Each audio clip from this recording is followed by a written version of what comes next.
You're listening to For Better and Worse with Jess and Rach. All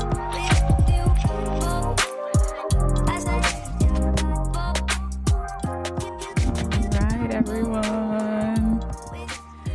We have a guest star, and we don't know if she's going to be acting right. Are you going to be cooing and cawing, girl? Should I have asked my mom to watch my child or something? Probably. Yes. Did I? No, I didn't. Are we whispering yes? Yeah, because Thursday snuck up on me, as it always does. And I said, Josh, act right, because we got to record this episode. So help us God. So help us God. And here we are. Live. From our living room. In the same clothes we've been in for 3 weeks, it seems like. It feels like, at least. Hey, I've been rotating the tops. I got my spit up robe.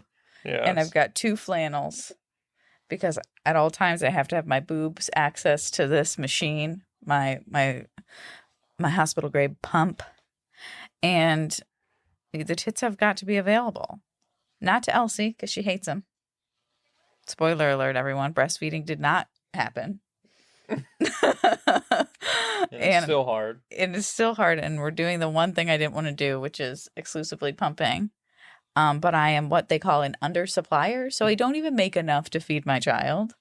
But we're just pumping what we can. Or to be worth having flat tits for. Josh is he's like, let's quit while we're ahead. Okay. Yeah. I mean, it is your body, and then you can do whatever you want with it. Thank you. The 1 ounce is every 4 hours when we got a full deep freezer of shout out black market milk. Shout out Raquel and Brooke, a friend from high school and her cousin who have extra breast milk. And hey, I ain't against. I think it is kind of weird if you think about it too hard, giving your child someone else's breast milk. But no, it's cross-pollination. And explain what that means to you. You're cross-pollinating your child with other breast milk to give them other nutrients and hormones and whatnot. And that's just science, baby. Yeah. And this is Josh's last full day of paternity leave. Yeah, and there's nothing I'd like to do more than record the podcast with my wife and my daughter. Good. Oh, I feel like basketball is on in the background, and that's going to be a mistake for us thinking about it too much. So we're gonna sorry about that. We're gonna cut. I don't know how to turn it off, but also, here's a fun fact. Here is just a tip of the dick, if I can leave you guys with something. If you're the type of guy, gal, or they, them that forgets where the remote is all the time or just can't find it, hello? You can get, you can get it on your phone. Yep. You can, if it's a Wi-Fi TV. And they're nice. It is nice. Rachel paid for it. I paid $30. And so I don't have access to it. It's worth every penny. You could pay $30. I don't have that kind of money, but. Hey, yeah, we do. Money is what is money. Yeah. If I know anything from leaving the hospital with a new human being and feeling like I have nothing for this child. You have something. I mean, you definitely have something. Well, I spent medical debt. Yeah, I spent a lot of money in those first weeks. Yeah. Just Amazon Prime. You were priming. Swiping it. And hey, the money. It'll come back around in a yard sale eventually. Oh my God. Our garage, the more I look at it, the more it gives me hives. We have a 2-car garage that is filled to the brim with not shit. Cars. Not cars. Not our nice cars that we spend too much money on a month. Shout out to anyone else who has to pay a car payment in the year of our Lord 2023 because it's fucking rough out here. It hurts. The interest rates. Go to hell. The interest rates. The Fed, baby. The federal government, and that's why we don't trust them. The federales. Damn. But welcome, guys, to the podcast. It's Rach and Josh. we are thrilled to be able to tell you the story of our sweet baby girl today and kind of go over, the black hole we've been in for the last 3 weeks. She's been alive. It's been a fun. She exited my body exactly 3 weeks ago. And man, it's been like a blur, but also feels like, how was there ever a time we didn't know her? Yeah, I don't know. It feels like just yesterday we were in the hospital because we got in a car wreck. And now we're here. Yeah. Happy, healthy baby, so. She is. Well, sometimes she's sour. Yeah. But that's to be expected. What is so great about the world? Yeah. Nothing. Yeah. She's probably upset about Ukraine. Like her dad. Yeah, she should. Josh hasn't given up on Ukraine. People forget about it, but I won't. He won't. He's on the Reddit pages. He's keeping updated. And also someone in our comments when I put up like the question box asked if we were doing okay with the train wreck in East Palestine. The answer is we don't know. We don't know. We're about 60 miles away. To the east, there were or to the west, and there were eastbound headwinds pushing the air more towards like the eastern shortboard. So hopefully we're okay. Yeah, we don't know. We don't know anything, and ignorance is bliss, baby. I don't know. I've got too much to worry about. We have filtered water. I hope that's enough. We have city water, Akron city water. I don't think the watersheds are cross-contaminate. I don't know. Our toilet paper supply is drastically low, though. We need to restock up on that. And that has nothing to do with the tragedy that's happening in East Palestine. Well, but that is it's a prepper. It's a prepper move, just in case you want to be stocked up. You remember 2020? People forget. That was the all weirdest of the toilet shit. paper was taken off the shelves, and I'll never let that happen to my family. Oh my God. All right. We're in a middle income household. We will buy the biggest thing of toilet paper you can buy when we can buy it. And we do. We do. And you'll buy the smallest pack of beans that they have. And I buy a pound of dry beans every time I'm at the store. Do you know how many pounds of beans we have in our basement? 4. 13. Are you serious? I swear. 13 pounds of dry beans. Okay. You won't be shaking your head whenever we have dry beans to eat. I hope that we hydrate them. Yeah. I have an electric lighter too, so we'll definitely start a fire. But anyways. This is the man that I married, everybody. Joshua Pridemore, baby. Birth of our daughter. Yeah. But before we get into that, our friend Jess, I can't think about it too, hard or long because I will actually start sobbing.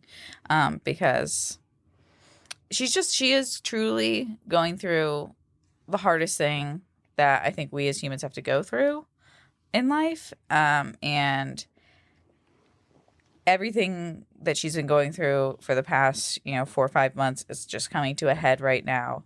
And I felt very, very strongly that we need to take a long break for the podcast because Jess said to me, kind of when all of this started to go down and we were already on the, the monthly episodes. And she told me, she's like, Rachel, I'm never going to be able to say no. She's like, I'm never going to be able to call it. And you guys know me, I'm never going to be able to call it either. Like, I just had a baby and going through this big life change, but like, we still want to do this and be there. But I very much felt like now that like things with Jess are just getting even heavier and harder, as her friend, I needed to just say like, this is not where your attention needs to be. And I don't feel like I can keep going with the podcast without her at this point. So we're just going to take a break and TBD on when we'll be back. And it makes both of us very sad. But what Jess is going through is bigger than a podcast. And that's just the truth. So continue to like send her good vibes or pray for her or whatever, whatever you do that, to give her positive feelings. But yeah, Sorry, burp. This will be our last episode for a while. So I wanted to update you guys on how things have been going for me. I didn't want to just, leave you high and dry. So we are here to talk about the birth of our daughter, Elsie, and then maybe get into some of the questions you guys submitted on Instagram. And if we have enough time, we can continue talking about prepping. Exactly. Yeah, Josh is definitely an expert. Yeah. How many episodes of Doomsday Preppers do you think you've watched? Doomsday Preppers? Yeah. Nothing. That show was put out by the government. I'm not going to watch Doomsday Preppers. I think it was put out by TLC, but go off. I mean, come on. The government obviously owns TLC. Okay. There's nothing like recording a podcast episode with your husband to be like, yeah, I really married you. Yeah, of course you did. I really did. And you really say things, and they go out to the internet, to everyone. Well, I'm not on Twitter anymore, so I have to get my rocks off somewhere. I love you. Anyways, okay, so Wednesday, February 15th. Okay, 16th. She was born on the 16th. Right. But we went in on the 15th. Okay. But we're winding back. As you guys know, I was overcooked. And our doctor, who, fun fact, saved my life when I had my ectopic pregnancy, his comfort level for your gestation of your placenta is 41 weeks. Of course, I could have chosen to just be like, no, I'll go until I, naturally go into labor.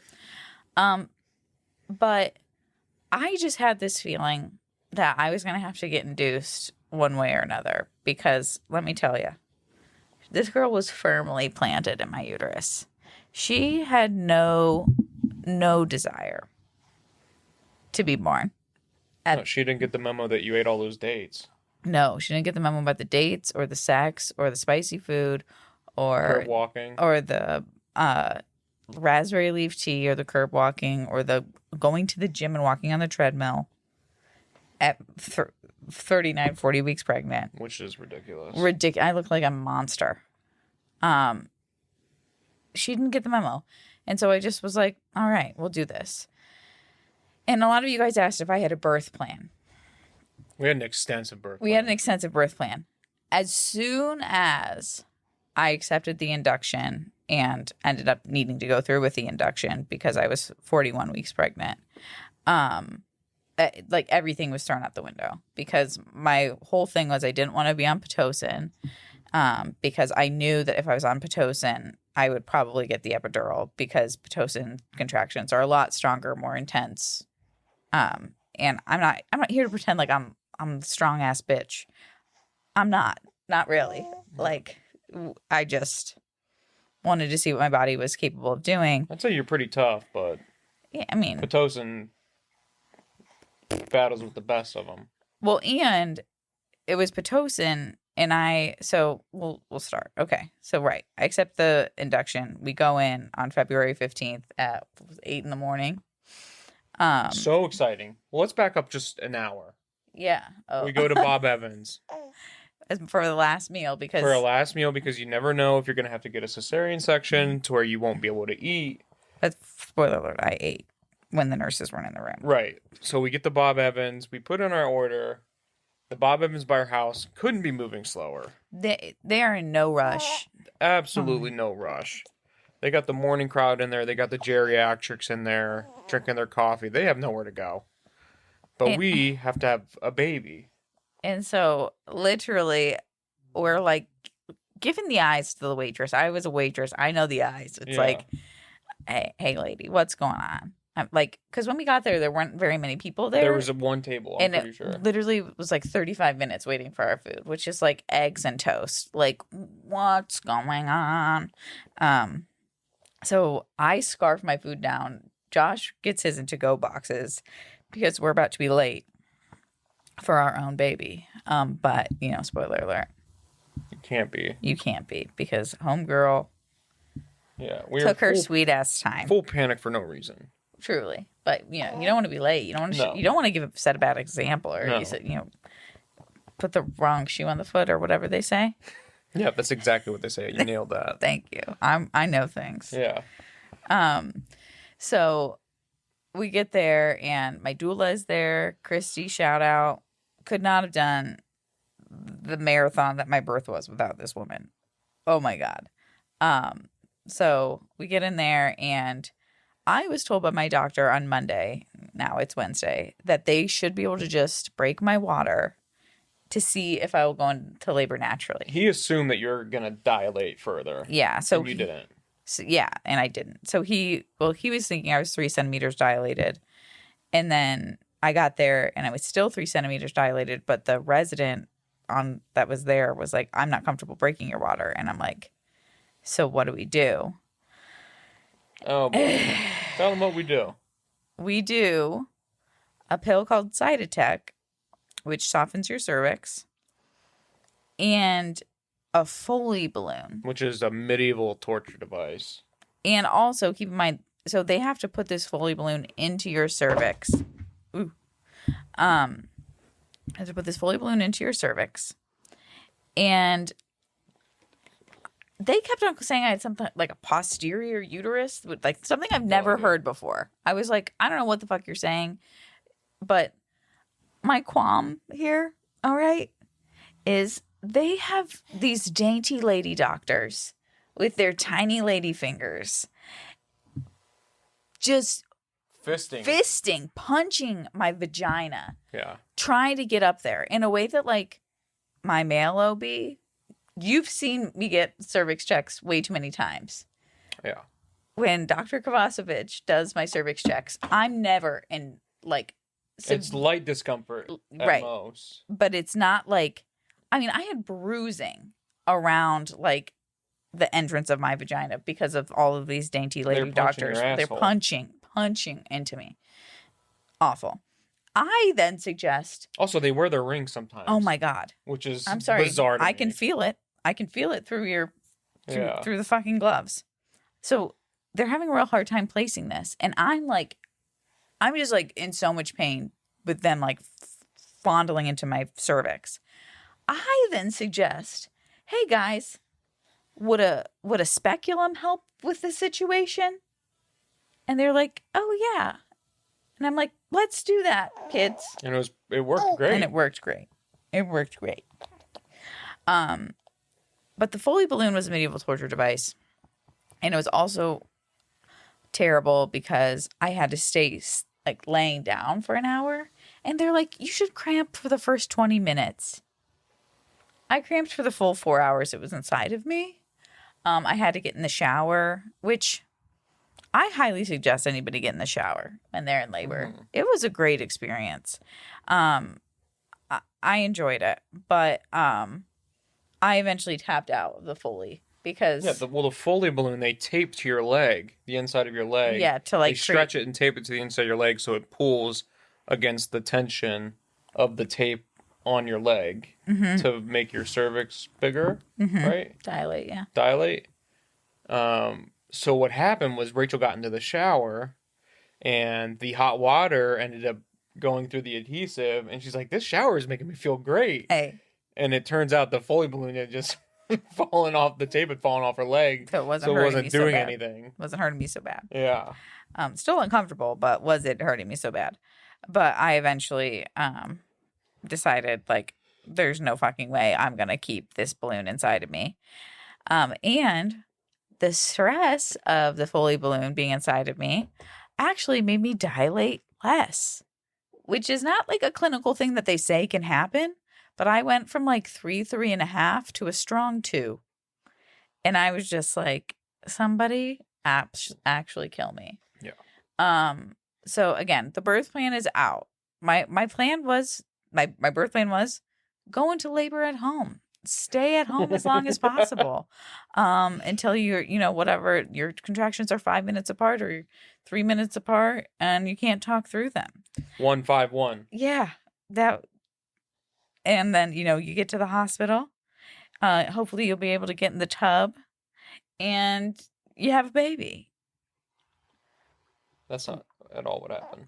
Yeah. I was going to turn down cervix checks. I was going to do all that. She was the most powerful bad bitch walking in with all of her information and her doula. But I knew that going into it, like when you're getting induced, it's just a shit show. Especially if it's your first baby. And that's what people kept telling me. They're like, honey, you're doing great. This is your first baby. This is normal. And I'm like, this is terrible. If this is normal, we should be doing something about it. They do. It's called a cesarean section. Yeah. So things we were there for a while. I had to get 2 or 3 Cytotec pills. Yeah, 3, I think. And then my cervix was finally soft.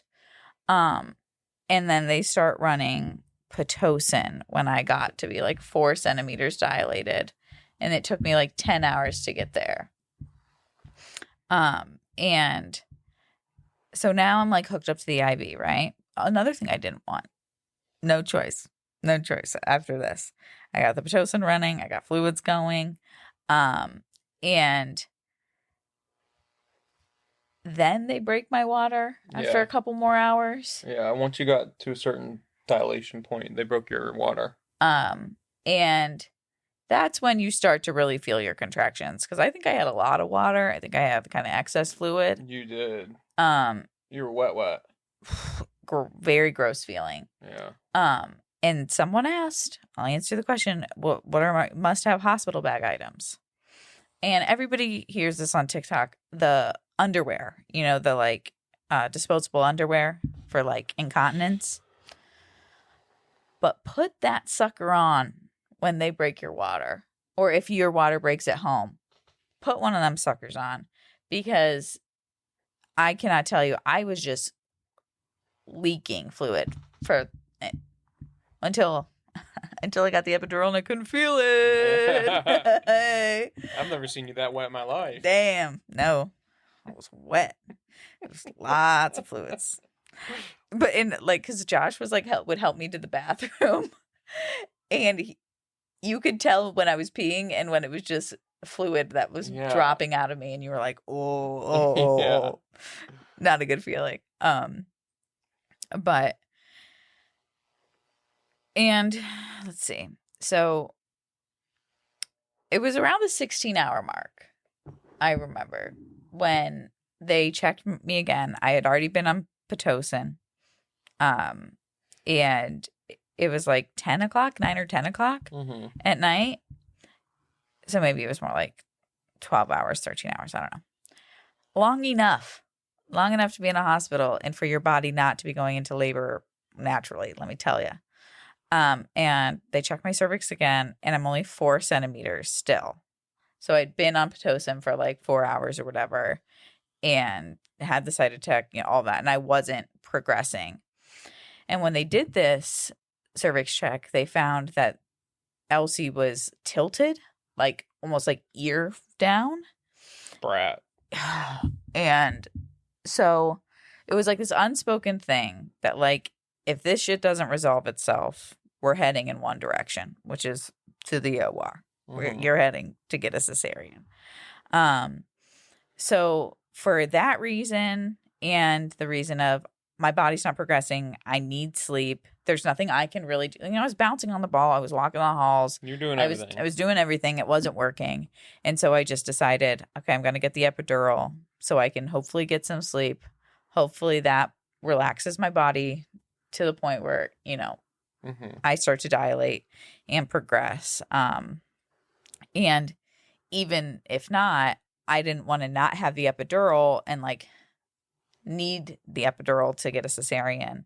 So I just was like, we're just going to get it and we're going to roll with it.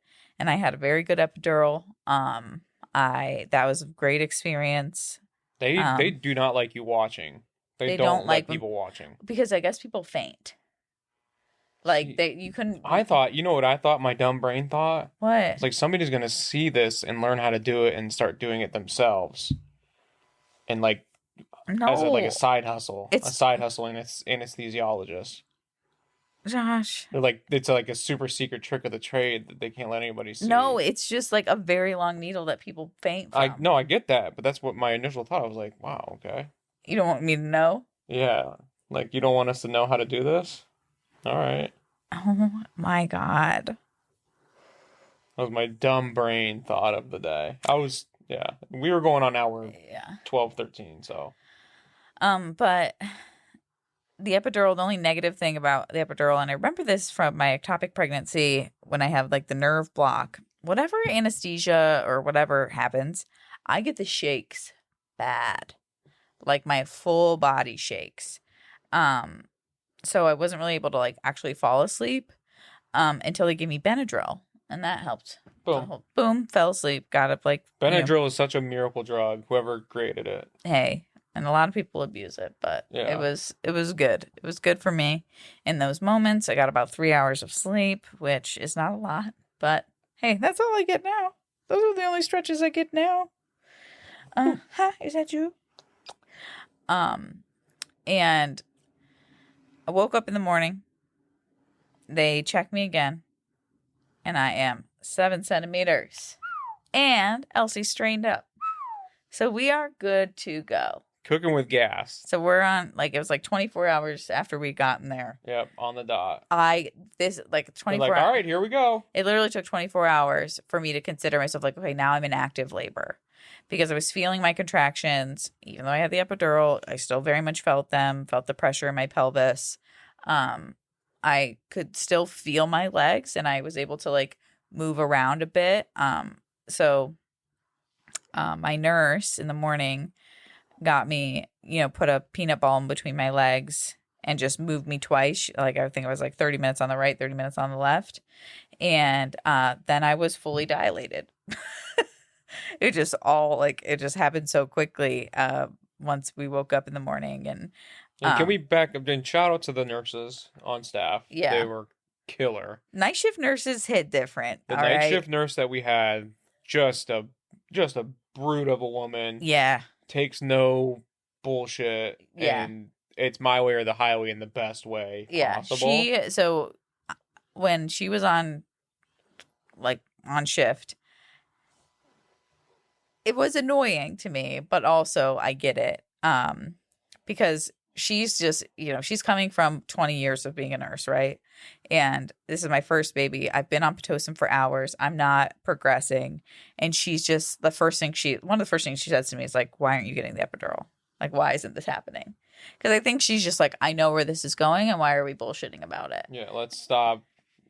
But I was just holding on hope that my body would catch up and catch on to the fact that, hey, we're about to give birth to this thing. But it didn't. It never did. And she knew. Yeah, and she knew. She was just like, this is your first baby. This is how it goes. And I was like, well, that sucks. And I want it to go differently. But we really bonded over the epidural because, like, she literally, like, held me forehead to forehead because she's like, you're going to have a contraction because it takes several minutes for this epidural to get placed. And you cannot move. So me and you are going to sit through the next contraction. You're going to practice not moving. And John, I mean, physical touch, one of my love languages, one of the big ones. Forehead to forehead. Forehead to forehead. Intimate. She imprinted on you that day. Yes. And now we are close. What was her name? Amanda? I want to say Melissa. Well, it was. Yeah, Melissa. But can we also talk about how Melissa and Amanda, same name, different fonts? Yes. There are lots of names like that to me. But yes, Melissa. But then my next nurse, Rachel, was my morning nurse. So it's morning. I'm fully dilated. I'm now like getting into different positions for like pulling for pushing. And one of my other things on my birth plan, what was it, Josh? Didn't want to push on my back. How'd I give birth? Right on your back. Right on my back, because we tried like 4 different positions for pushing, and my back was the one where like I pushed the hardest. Yeah. You're able to torque enough. You're able to get enough PSI. So on my back it was, everyone. And they think that pushing's going well. After like an hour. Like, you're doing so good. Oh my God. You're so close. You're so close. Because she was like, you could see her head. Which is all you can do is be positive in that situation. So I get it. I was doing the same thing. They were literally like, you're about to have this baby within the next hour. And then the next hour passes. Well, through that next hour, they're like, next push. Here it comes. No. The heartbreak to see the top of my child's head, which also has fucking wires coming out of it, which is bizarre. Oh, yeah. Oh, all this stuff. Internal heart rate monitors. The works. Rachel basically had a robot pussy. Yeah, I had to have an internal contraction monitor, which once I got my epidural, I didn't care. So I was like, stick whatever you want up there. And they also do these fetal monitors, which I accepted because I was pushing in all these different positions. And it's this tiny little thing with this little tiny like thumbtack thing, very thin, tiny, that they like stick in your baby's head. And it just goes through like the first layer of skin. I said no to it originally because I was just like, I don't want to piss this chick off. She doesn't want to come out anyway. But in the end, I decided to because they were like, we literally, like, we can't feel her heartbeat. Like, we can't get her heartbeat on your stomach anymore. So I was like, fuck it, just do it. Just do it. Yeah. Anyway, so I look up and I see the baby's head protruding with all these wires. And I remember looking up and seeing 15 to 20 nurses in the room. I'm like, oh, that's cool. Like, they all come for the birth. And everybody on the floor just comes. I'm like, that's awesome of them. They're going to come see the baby get born. Turns out. We're on number 3 now. And my doctor's there, Dr. Kovacevic, the one that saved my life, my ectopic. And it meant a lot to have him there. And I was glad that he was there that day. And I don't know what's going on. All I'm doing is I'm pushing. And I end up pushing for 3 hours. And one of the only benefits, I think, to pushing for that long is the fact that Nurse Rachel had been massaging my vagina and my perineum with mineral oil for 3 hours. Every single time I'm pushing, she's creating pressure. So they're not just putting mineral oil on their fingers. No. They have vials and they're dumping it inside on the baby's head. It was bizarre. I couldn't see any of that. But I could feel the fact that they were stretching me out. And I will say that for what we're about to tell you what happened in like the final moments of like getting Elsie out of me, I didn't tear very badly. And I credit this to the mineral oil massage, the 3-hour mineral oil massage, because there's no other excuse. Because I'm pushing for a long time, and they keep on saying, it's one more. You got to get her out this next time. And I can't. I'm just like, what? I am giving you all of that I got. And I'm getting concerned that it's not enough. And Dr. Kovacevic is saying, well, this is the last one. Or I'm going to have to intervene. Yeah. And I was like, what do you mean? Like forceps? And he was like, well, like a vacuum. And I was like, okay. So at that point it was go time. Yeah. And I think even then he gave me 2 more pushes. Yeah. But this is when all the doctors and nurses are there. And then I feel someone pushing their hand on the top of my stomach, and like he's reaching inside my vagina at this point. Pulling. He is really inside of there. And I can see kind of, because I asked them to put the mirror down so I could see the birth. Ask them to put it up, by the way, whenever they're sewing you up. Yeah, I did ask them to put them up when I was like, there's carnage down there. Elsie comes out. It happens. They kind of like lay her on my stomach. And then all we hear Dr. Kovacevic say is, the baby didn't like that very much, so we're going to take her over here, and we're going to get her checked out. And I'm like, okay. But then, 30 seconds later, we hear her crying. Full sob. And Josh and I, there's a picture. We had my doula and like some nurses. I just had my camera on like an auto function. And those are some of my favorite pictures that will ever exist in this world. And I'm so grateful. But Elsie had something called shoulder dystocia, which meant that her head had passed, but her shoulders were caught in my pelvis, which can be really bad. And like my doctor had mentioned after, like, it was probably like after he had sewn me up, He's like, okay, just so you know, like, sorry, that was really hectic. This is what happened. And I was like, to be fair, I didn't know it was hectic. I'm new here. I didn't know this was anything different than what a normal birth would be. But I look it up when I'm in recovery and I'm like, oh shit, that is not good. No.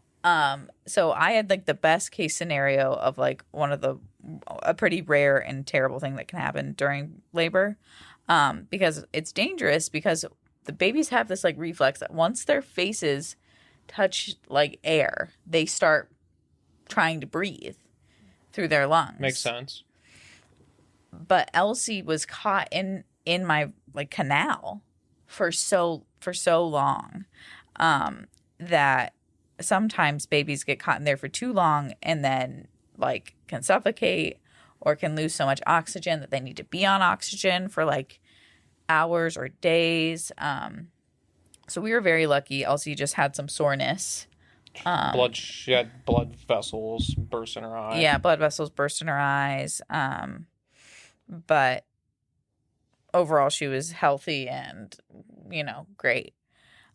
What this does mean for my next time is I have like a 1 in 10 chance that it would happen again. Because you don't know, it's not like a breech baby or anything that you can like tell it's going to happen. You don't know it's going to happen until you're literally there. So this was my first and last vaginal birth.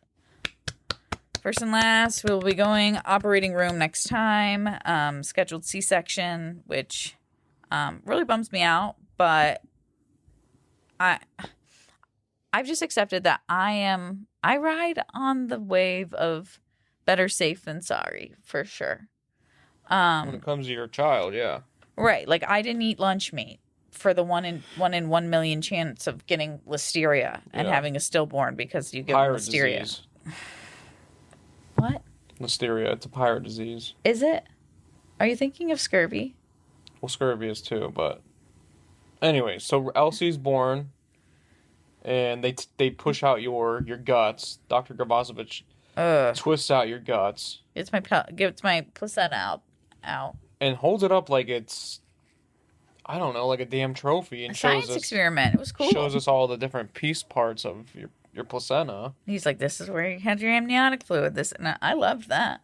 Yeah. It was you were disturbed by it. Yeah. He treated it like a little Do you toy. regret that we didn't do anything with our placenta? Do you wish that we would have like planted it or something? No, I don't. I wish I could have had the benefits of it. Like you wish we would have supplements. Okay, you are a big supplements guy. Yeah, if anything, I would like to have the supplements for myself. Not for me. Well, for you too, we could split them. Oh, gotcha.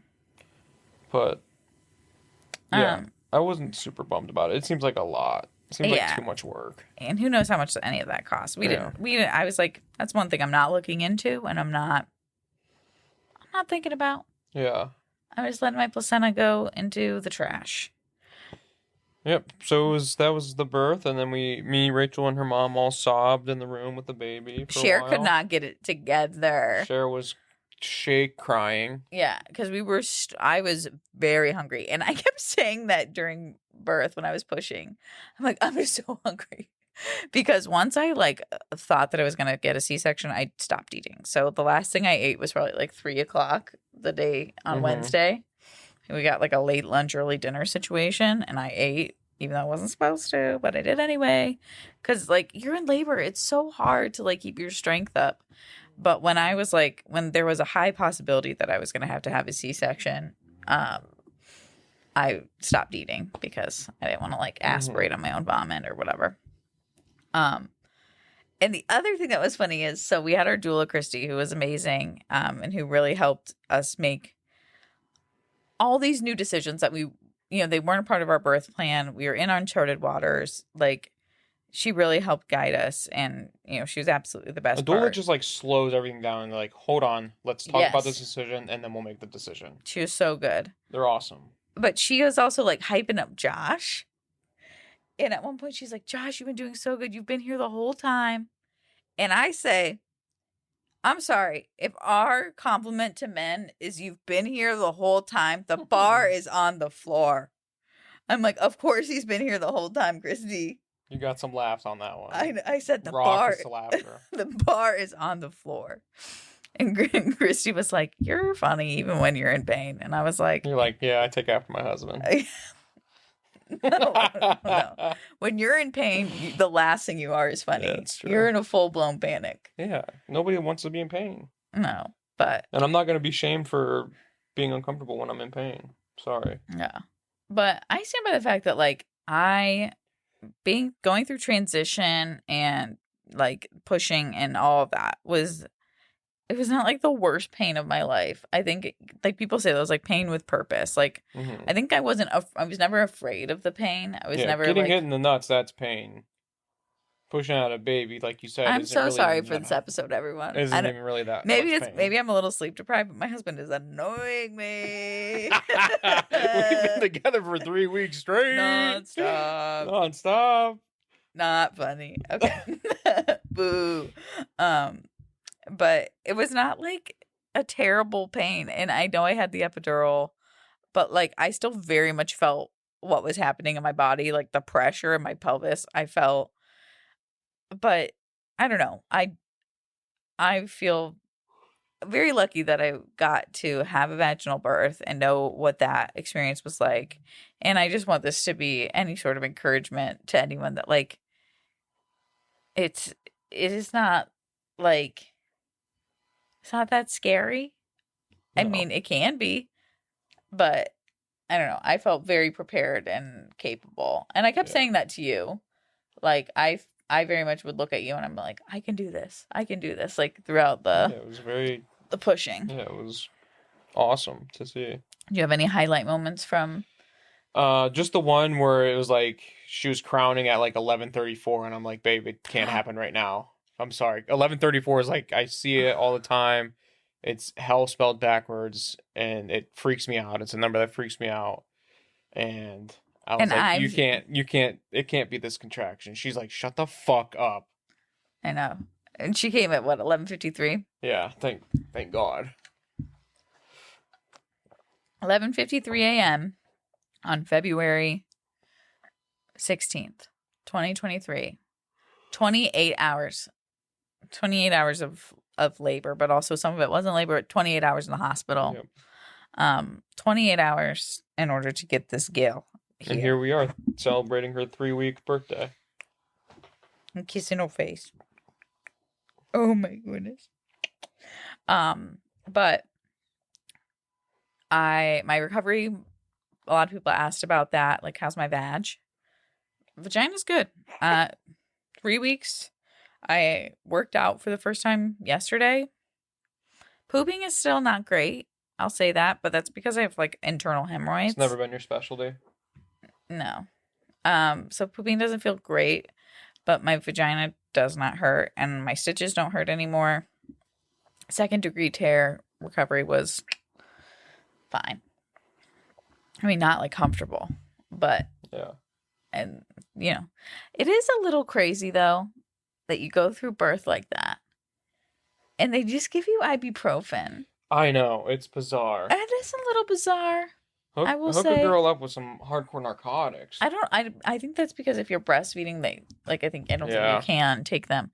But still, bit wild, bit nuts. And the other journey that, we took, and I mentioned at the beginning of this episode, was like the breastfeeding stuff. And breastfeeding did not work for us. I thought it would. I, met with lactation at the hospital and Elsie seemed to latch, although she had kind of a shallow latch, but they didn't at the hospital the lactation consultant didn't see any overt tongue ties. But fast forward a week later. Well, fast forward a week later, we got her tongue and lip tie fixed, but fast forward 2 days, our baby, it's weird when you have a baby because it's like every moment you spend with them, it's like, I know this baby like the back of my hand. But it's really like, I've only known this baby for 48 hours. Mm. But after like day 2, she was so fussy and angry and like she just could not be consoled. And we're like, this is not our baby. This is so unlike her. We're like, this is so unlike her. But she wouldn't nurse for more than like 5 minutes. And it turns out that she was just not getting any nutrients. We were starving her. I was starving her. Because I discovered this from pumping, and I know pumping and, nursing are different, but it takes a long time for me to have a letdown. So she just wasn't, like, she was losing patience, and it was just generally not a good time. So finally, on Saturday at 6:00, we gave her a bottle, and oh my God, she was just. We had our baby back. We had our baby back. Our baby's back. Turns out she was just starving and dehydrated, and I think it's been that journey, the breastfeeding journey, and going to lactation meetings and trying to get to the bottom of that. That has been more exhausting to me than like labor or anything. That's been the most emotional thing for me. Postpartum wise, I've been good. I've been very happy. Even through the first lactation meeting I went to was on Monday. So I have this baby on Thursday. Saturday we give her a bottle. Monday I'm at this lactation meeting, this lactation group. And it's great. If you're in the Akron area, it's free. It's SUMA. It's awesome. It's like you go there and they have like groups of like 6 people, or however many people sign up that day. And really you like weigh your baby, feed your baby, and then weigh them again to see if they're getting enough food. But they also, work on latch and a bunch of different other things. And in this, we discover that Elsie has a lip tie, and a tongue tie, which I'm like, okay, that's an obstacle. And then there was another thing, like my low supply. So it was like a bunch of stuff trying to get my supply up. And I get to the car, and outside the car, I say to Josh, because he like gets Elsie, he puts the car seat in the car, and I'm like, I'm going to cry. And he's like, why? What's wrong? And I was like, I'm going to get in the car and cry. Like, I have some dignity. Okay. And then I lose it because it's like, just the whole, like, she's not latching and like I'm failing. And that was the only time I think I felt like it was a lot of emotions about your body bottled up. Yeah. And coming out at once. Which needed to happen. Yeah. Because, there's still the like feeling of like, I could have killed my baby because my pelvis was wrong. Like a lot of those feelings were pretty strong. And to be told you have birthing hips your whole life just for them to fail at the final minute. Right. That's cold. That is cold. So, but hey, we can't harp on it too much. And like honestly, it was my mom has put a lot of just like, it's like my mom is a wonderful person, and Cher, if you're listening to this, you know how I feel about you. You're my favorite. You're the best mom in the world. But she can be very strong about what she believes is right and what's best for me and what's, and that was hard for me to be like, hey mom, like the breastfeeding is not going to be the journey that you think that we're going to take, or that you want us to take, because I'm not going to go through hell to get my baby to latch on my breast when I still don't create enough milk for her to feed off my breast. So like, even if she were to latch, I would still have to give her a bottle after, because I only hold like an ounce in my left breast and like half an ounce in my right. Right. And she consistently eats 3 ounces of feeding. Right. So it just ain't. It ain't what it is what it is. But I was just like, I don't want my mom to be disappointed in me. It was a full sob, full heave-ho cry. The little kid, 8-year-old cry. The little kid cry. Just puffy-eyed, like. But that was really my only big breakdown. Yeah. And a lot of people asked about how I'm doing mentally, and I think good. I attribute a lot of that to the fact that Josh has been home, and to the fact that I'm not breastfeeding because I'm not solely responsible for Elsie's feeding. So, like, if I take a nap in the middle of the day for an hour or two, I fully 100% know that, like, Josh has got it. If she wakes up and she's hungry, he can solve it. If she, you know, you're just as qualified as me to take care of our daughter. And that mentally takes a huge load off. And you have done a really good job, like, of just taking on things and taking them off me. Like, you know, you've handled, like, all the birth certificate stuff and, you know, all the submitting of forms, like, things that I hate forms. I hate forms. And you're filing stuff. You're getting the things done. We're getting birth certificates. We're getting socials. You're getting around that health insurance. We haven't gotten your license plate. No. That's got to happen. Which is an issue.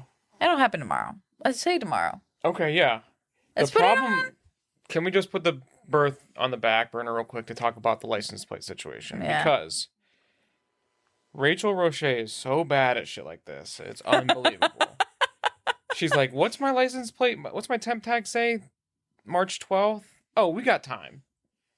We're sitting here at March 9th, and we still 3 got days time now. And I just don't have any faith that it's going to get done tomorrow. But it can, though. It definitely can, yeah. Let's put it on. And let me say this also. The DMV, 30 seconds away. Couldn't be closer. It is very close. So. It is very close to our house. So let's just say tomorrow. You said that you would have it done before I went back to work, and I'm holding you to getting it done tomorrow. Josh, if I'm going to be honest, you can grab us some coffees on the way out or on the way back, and we'll have a great little morning. Okay. But here's the issue. I haven't thought about it. Like, it's not like I think, like, oh, I got to do that. It's literally just like, yeah. It's not there. Yeah. It is not. It's a classic. It ain't up here. All right. Yeah. It's somewhere else. Yeah. All right. I'm going to get into some of the questions that people have submitted. Someone asked, did you rip your asshole? My biggest fear with pregnancy. I did not. No, huh? I had tears up to it, but second degree tears, which is like your skin and then your muscle, parts of your muscle. But like my asshole wasn't ripped open. So neither was mine. Great. Not funny. Well, I got to get back to work. Huh? Oh yeah, yeah, you do. It's been great, but I need to get back to work for sure. But my first poop, someone else asked that. Literally, like, didn't poop at the hospital. We only were there because we were there Wednesday, Thursday, and then we went home on Friday. Like, because we had her in, mid-morning, late morning on Thursday, and then went home Friday at like 2 or 3. Which is the weirdest way to walk out of a hospital. It's just like, okay. We're just going to take this? See ya. They're like, yeah, we'll see you. She has a doctor's appointment here. Just don't let her die until then. Like, okay. Bye. Goodbye. Is anybody going to check this car seat or like, you just trust us? Okay. All right. But as soon as I got home, I was like, I've got to poop. And I did. And it wasn't the worst thing in the world, but it didn't feel great. One of the things that I think you could probably recommend is just getting the greasiest, sloppiest food post-birth. Yeah, we got Swenson's, which is like a local drive-in burger joint. But it's like, take the Colace, take the laxatives, take the Metamucil. Grease up your innards. Yeah, just keep it liquid. Try to keep it as liquid as possible. And still, I'm not pooping every day now, and we're 3 weeks later, so it's still... It's still, things aren't regular yet. Yeah. But what are you going to do? We'll get back there. Yeah. So my stance on all that is, I could have been worse. Yeah. Biggest cravings post-delivery. Fun fact, everyone. I'm on Wellbutrin, which before pregnancy destroyed my appetite. And now that's back. So I really don't have much of an appetite at all. And I'm like forced to like drink a bunch of water and eat a bunch of shit that I don't want to eat because of trying to increase my supply. Which hasn't worked. Oh, it hasn't worked. It has not worked. I mean, a bit. I mean, it's better than it was. I get a whole ounce out of one of my boobs now versus I was measuring in milliliters. I would get like 10 milliliters. Which is sad. And I was still hyping you up. But it was so sad. The Lightning McQueen trend that's going on TikTok. The little kid in the stands. Yes. Oh, Lightning McQueen. That's Josh. Every time I pump, he's like, babe, this is great. Look at all that milk. And you got an ounce this time? Yeah. Who are you? And he still does. He Lightning McQueens me. Someone asked how Josh was able to support me during the birthing process. Just like you were just there with me. Like, you weren't like on your phone or just being a dick. You were like, there. Seemed like a pretty important thing. Yeah. So. Yeah. I don't know. It's instincts kick in those types of situations where you just kind of do what. It's like, let's do whatever is best. Let's, push your shoulders up to compress your stomach and pressurize Elsie inside of you. Yeah. Yeah, him and my mom were on both my sides like during pushing, and they were like helping me push forward. Screaming. Everybody screams. Everybody screams. Everybody's like, "Grah!" Like, I'm just tired. Cher was like, I'm exhausted. Yeah. Ooh, my rotator cuff. I know. She's like, man, are you sore? I'm sore. I'm like, yeah, Mom, I'm sore. My favorite thing about Josh is a dad so far, and vice versa. I just love that you know what you're doing. There are times when you're overwhelmed. Yes, and that's my favorite thing is you take her from me. Without like judgment. Yeah. Because but I love that you say you're like, I'm overwhelmed or like I'm getting frustrated. Because I mean, in general, like I never feel frustrated with her, or I haven't yet. I know as soon as you go back to work and I'm alone with a stranger, things will feel different. But I feel more like, I think, empathy for her. Because it's like when she's crying, it's like because she's uncomfortable, and I can hold that like feeling. Like she doesn't cry for no reason. Some babies do. Yeah, and most of the frustration usually comes when you're like dead tired and you're like, fuck. Yeah. We got to do this again? Yeah. Are you kidding me? We just did it 3 hours ago. Shh. Right. Don't do this. Don't do this. Don't do this. How are the fur babies adjusting? Fine. They're great. Yeah, it was not that bad. Our cats haven't tried to kill her yet. No. Which I read that's like a thing I saw on the internet. What? Like a cat like sits on the baby. Does it? And like naps on it and then just like suffocates it. When has that ever happened in history? I saw it on an article in like 2015, I think. I'm going to say I feel like that's never happened. Cats are like... I would say that everybody would disagree with you. That's for sure happening. I'm sure everybody's seen the same article I saw. A cat murderer? Murderer? Yeah. Cat baby murderer? Yeah, 100%. Not on purpose, but they're just like, ooh, this thing's warm. I'm going to sit on its face kind of thing. Like curl up on its face. And I just think cats are smarter than that. Well, last night you were. Because Herschel will step on her. Right. He won't sit on her, but he's like, bah, bah, bah, bah, bah. Right. Here's a bassinet. There's a baby. And I'm like, don't wake her up. Because. But that has happened. Yes, that has happened. So my favorite thing is that you're capable and you can take care of her and I don't have to worry about it. And your favorite thing is that I take her from you when you're overwhelmed. How are you doing becoming new parents with a history of mental illness? And what ways are you looking out for each other or dealing with any postpartum depression? You struggled for a couple days there. Yeah. I'm still struggling for sure. Yeah. Like I get very frustrated at times. Because you're just like, what the fuck do you want? Just say it, please. My God. But you can't. But when you're you're tired and you're at your wit's end, you're like, fuck, just like I fed you, you have a clean diaper. Like, please shut the hell up. And I think in general, it's like I just knew that she would be a baby. Yeah. And just like knowing babies and knowing that babies. You've been around babies. Yeah. This is culture shock to me. I haven't really been around babies like this. Yeah. And I mean, I've never been around a baby nonstop like this, but I had the perspective of like, okay, this shit could be really bad. But in general, I feel like, I'm getting 2 to 3 hour stretches. You get more at night. She only cries when she's uncomfortable or needs something or tired. Usually 80 to 90% of the time, she's like, I'm tired and I don't know how to fall asleep. I'm uncomfortable. My diapers need changed, or give me some titty milk or formula. We big on the formula game. Yeah. So she's a good baby as far as I'm concerned. Yeah.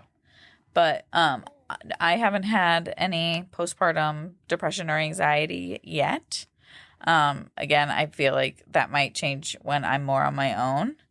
But who knows how that will play out. But hormonally, I've been fine, and I do attribute that to the fact that I've stayed on my medicine. You were great through the whole pregnancy. Yeah, and I was very worried that it would all come to a crashing halt. Yeah. As soon as that, like, after, I had her. But it's interesting, though, because I think I was talking to Madison about this, but I think we equate, like, a mother's love with a mother's anxiety sometimes. Like, people that, like, they don't want to leave their kids. Like, they've never be comfortable leaving their kids. They never be comfortable leaving their baby, or, going out to lunch without their baby in those first few weeks, months, sometimes even years. And I have not felt that like that. I went to my 2-week post-op, appointment by myself. Like, you stayed here with Elsie. And, I went to the gym and you were here with Elsie. And I felt kind of like, am I missing something because I don't hold this anxiety? Mm-hmm. And, like, that's made me feel kind of like, do I not care or something? Well, you do. Yeah, I do. Someone asked, how have you combated mom guilt and feeling like you have to be perfect? And I haven't felt that way. If I felt any mom guilt, it was over me not being able to breastfeed her and just feeling like this is something that we're supposed to do. And I just, like, I think there's this whole, it's in the natural birthing community and a lot of just, like, the more crunchy corners of the internet with motherhood, where it's like, you're made to do this. Your body is made to do this. It's made to birth this baby. It's made to, feed your baby. Like, your body is doing exactly what it needs to do. But mine isn't. And so I just really resent people that say stuff like that without thinking, like, oh, no, there are some people that have hormonal disorders or, issues. There are some people whose pelvises don't allow their baby's shoulders to get through it. Like, that shit happens. And although it's rare, you can't just say, like, flippantly, like, your body is doing everything it should be doing. Just trust your body. Because if I was fighting to breastfeed and wasn't giving up on that, and just, Elsie would not be getting enough to eat, and I would be going crazy. Yeah. And just I feel like if you found yourself saying that because you want to be empowering, just, like, think a little bit about it before you say it, because it is disheartening to people that have, like, the only thing that any lactation has been able to say to me is, like, you probably have, like, it's just your hormones. They asked me, like, oh, did your boobs grow in pregnancy? I was like, no. And they're like, yeah, that's kind of a bad sign. And I'm like, oh, well, great. But,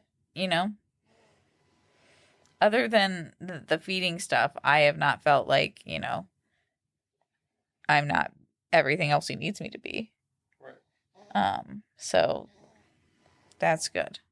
And I do think, in a weird way, her being bottle fed helps with that. Just the knowledge that, like, other people are capable of caring for her and feeding her, because that's really like in a weird way like what you're doing, like you're feeding your baby to keep them alive. And when you can pass that responsibility off to other people, it takes so much off of you, in a way that I think some people don't like, because they want to be needed and they want to be the person that's needed the most. But I always wanted Elsie to be combo fed in that, like whether it was my pumped milk or formula or whatever. I just wanted to be able to breastfeed to like save a little bit of money and to stop having to do the dishes so much. Lots of washing bottles, baby. But it's all right.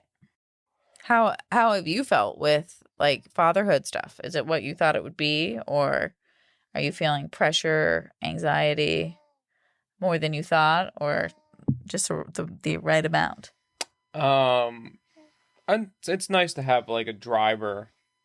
Not that like it's, I don't know. Myself, I've never been the driver for me, and nothing else has really been a driver for me. But it's nice to have like an internal like you mean like a motivator? Yeah, like a motivator. Yeah, exactly. Like you can go off and do your own thing and like be a wedding photographer and take care of yourself. Like we have to combine our forces and take care of this little human. So that's definitely, it's a healthy amount of anxiety to where like, hey, like if I'm grinding at work, like I'm doing it for Elsie and us, you know, but mostly Elsie, if we're being honest. Right. You know, if I'm going to the gym, it's going to be for Elsie. And I know that's probably not the healthiest, but like, it's good to have like, holy shit, like I want to, you know, see her grow up, and a lot of that's attributed to, you know, my health and my financial success. So yes, there is a lot of anxieties, but the anxieties that I have produce good things that I've needed for a while. Yeah. She's a good motivator. Exactly. She's so cute and kissable, guys. My God. She's got the sweetest lips and the sweetest cheeks. Aww, and they're just like Josh's. She's got Josh's mouth. It's a baby mouth. It's a baby Josh mouth. She's so cute. Little titty kissable lips. I can't stand it. That's me as a mom so far. That is you. A microcosm. I want to kiss you and eat you. Yeah. Oh, hi. You need to say something for the people? No. All right. Someone asked, how soon did you start making a birthing plan? What's something you didn't plan for? Didn't plan for any of my birthing plan. But I started making a birthing plan when we got our doula around, I think it was like 20 weeks or second trimester. Yeah. Because I made like our birthing plan with her. But I always kind of like when I got pregnant, I kind of had an idea of like what I wanted. Like I always knew that I was going into it with the thought of like the epidural. Like I wasn't against it, but I wanted to use it more as like a tool if I needed it, and I did end up needing it. So I don't think there's ever too soon to think about the kind of birth that you want, but you also have to know that like it's something that I heard, and I might have said this before on the podcast, but is that it's not your birth, it's your baby's birth. And so trying to just like go with trying to just go with that flow and just being like, this isn't about me. This is about bringing my child into the world. And that kind of helped me just realize that like, this is Elsie's birth. This is her story. This is something we're doing together. And it can be really special and meaningful. And it was for us. Aunt Laura asked, is Elsie excited to meet me? I think I might be more excited to see Elsie and Laura meet than anybody else. Really? I think so. Why? Yeah. Why are you so excited? I don't know. I know Laura's going to love her, and it's going to be a sweet moment. No pressure, Laura. I'm sure you're going to listen to this tomorrow on your trip over to Ohio. So. Yeah. Laura's had to wait almost a month to meet this baby. Yeah. Rough. And she was gate. Yeah. Everyone who's met her has liked her too, so. Is there anything you feel like no one told you about prior? Like any tips that you're like, what? Yeah. What's yours? It's more of a thing, like buying things, but babies sleep in onesies, are they called? Like sleepers. Sleepers. Yeah. But you want to get the sleepers with 2 zippers, and that's a zipper from the foot and a zipper from the top. Yes. Because you can foot zip all the way up and do the change diaper, the diaper, and then you can zip from all the way the top down to and take it off. Take it off. And bonus points for the little like mitten flip things, right? Because your babies will claw their eyes out. They've got no survival skills. They don't give a shit about themselves. No, they don't care. They're gonna scratch their corneas right clean off. Yeah. And but if you can't find onesies or sleepers with 2 zips, at least get it so it zips from the bottom up. Yeah, foot up. Foot up, because when you have to zip them down all the way, baby gets too cold. Yeah. Baby's like, we were just toasty, we were just warm, we were just happy. You're letting all my toast out. Yes. And they get pissed. Hate letting the toast out. And we got her these cute little swaddles, which we'll put her hands up here, which she likes. But she does sleep better when we straight jacket her down on the sides. She sleeps much better that way. 100%. And I don't know if this is the science, but I don't swaddle her for naps. I only swaddle her at night to like babies have no circadian rhythm or whatever it's called. And we're trying to find ones. But it's just hopefully she kind of gets it like I'm straight jacketed. It's nighttime. I don't know. Yeah. There are things that I'm just saying. This is baby science, and it makes sense to me. I will say this: there's a lot of things that you read about and you want to do that will like make your baby like a better person in the long run. Like these things that you do, like okay, let's figure out night and day, nipple confusion, all this, shit. But when push comes to shove, you just gotta fucking survive. Yeah, you gotta survive because it's tough. And make sure she's fed, make sure she's cleaned.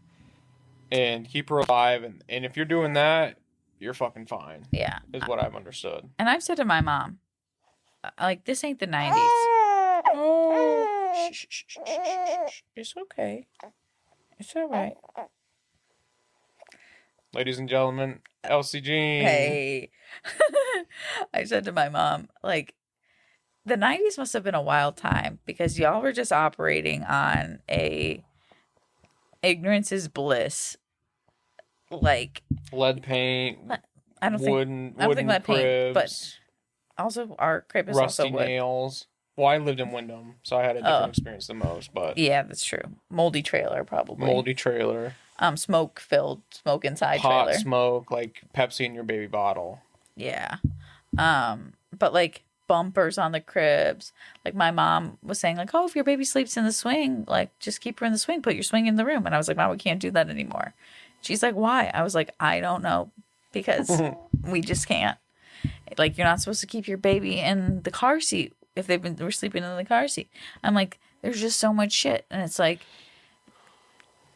you can contact nap, but don't you dare nap during the contact nap, but you need to contact nap because it's good for connection. It's good for, which for we've bonding. Been doing. We all nap and contact nap. We do. That's one rule we're fast and loose with. Yeah, with naps. Yeah. We're doing what we can, but it is this such a taboo of like nobody cancel me because I sleep sitting up with my baby on my chest. Yeah, it's bizarre. Don't cancel me because I sleep. It's not great sleep. I mean, you're dreaming, sure, but like you're literally sitting up with your eyes closed. And I have her in this a lot of the time. Yeah. Trying to get some semblance of sleep, but it's rough out here, guys. Yeah. But I'm having a good time. Yeah. I'm loving it, really.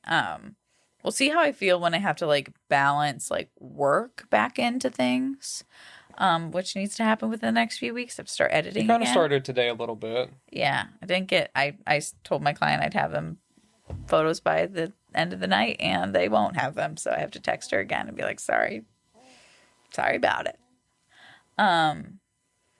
But I hope you guys know that I'm doing well and stay tuned on my personal Instagram and I'll try to keep everybody up to date on Elsie shenanigans. But thank you everyone for your I've been asking for lots of advice on Instagram. Everybody who's reached out and said something and has been so supportive and sent your love for us.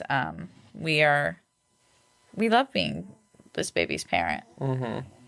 Do you concur? So it's the greatest honor on earth. It is. I love her. Even though she's so noisy. Noisy little being. I know. But Josh, this has been fun with you. Turkey. Love you. I love you. Can't wait for you to go back to work. I know it. Me too. But also, I hate that you're going back to work. Yeah. It's a very weird. Yeah. I wish you could just like leave for a couple hours a day and then come back. Yeah. But no, you have to be gone for like 10 hours on the days you work. How about I leave roughly 9 to 10 hours? I'll go make some money and then I'll come back. How's that sound? Capiche. I'll come back refreshed, ready to rock and roll. You're going to be refreshed. Yeah, you know I'm always refreshed after my white-collar office job. Yeah. I'm going to hold you to that. It's not stressful at all, so. You're going to come back with a great attitude every single day because you're going to be refreshed. Yeah, exactly. You heard it here, folks. But thank you all for listening. I can't wait until we can be back with you. I hope it is sooner rather than later. But just stay tuned. I'm Rachel. And I'm Josh. And this is for Better and Worse Podcast. And we are out of here. Peace.